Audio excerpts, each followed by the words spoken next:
ఒకప్పుడు ఒక చిన్న గ్రామంలో అందరి జీవితాలను చూస్తూ ఒక పెద్ద మర్రి చెట్టు నిలబడి ఉండేది. ఆ చెట్టు కింద పిల్లలు ఆడుకునేవారు, పెద్దలు కూర్చొని జీవిత కథలు చెప్పుకునేవారు. ఒకరోజు ఒక పేద వృద్ధుడు ఆ చెట్టు కిందకి వచ్చి నిశ్శబ్దంగా కూర్చున్నాడు. ఆ వృద్ధుడు చెట్టుతో అన్నాడు, "నా జీవితంలో చాలా డబ్బు సంపాదించాను, కాని సంతోషం మాత్రం సంపాదించలేకపోయాను."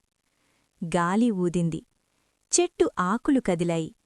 అది చెట్టు సమాధానమిచ్చినట్టు అనిపించింది. వృద్ధుడికి ఒక్కసారిగా ఒక నిజమర్థమైంది. జీవితంలో డబ్బుకన్నా మనుషులు ముఖ్యమని. ఆ రోజునుంచి ఆ వృద్ధుడు అందరికీ సాయం చేస్తూ జీవించడం మొదలుపెట్టాడు. ఆ చెట్టు మాత్రం ఇంకా అక్కడే ఉంది, మనుషులకు ఒక చిన్న నిజం చెబుతూ. సంతోషం డబ్బులో కాదు, మనుషుల మధ్యలో ఉంటుంది. సంతోషం సంపదలో కాదు, మనుషుల ప్రేమలో ఉంటుంది.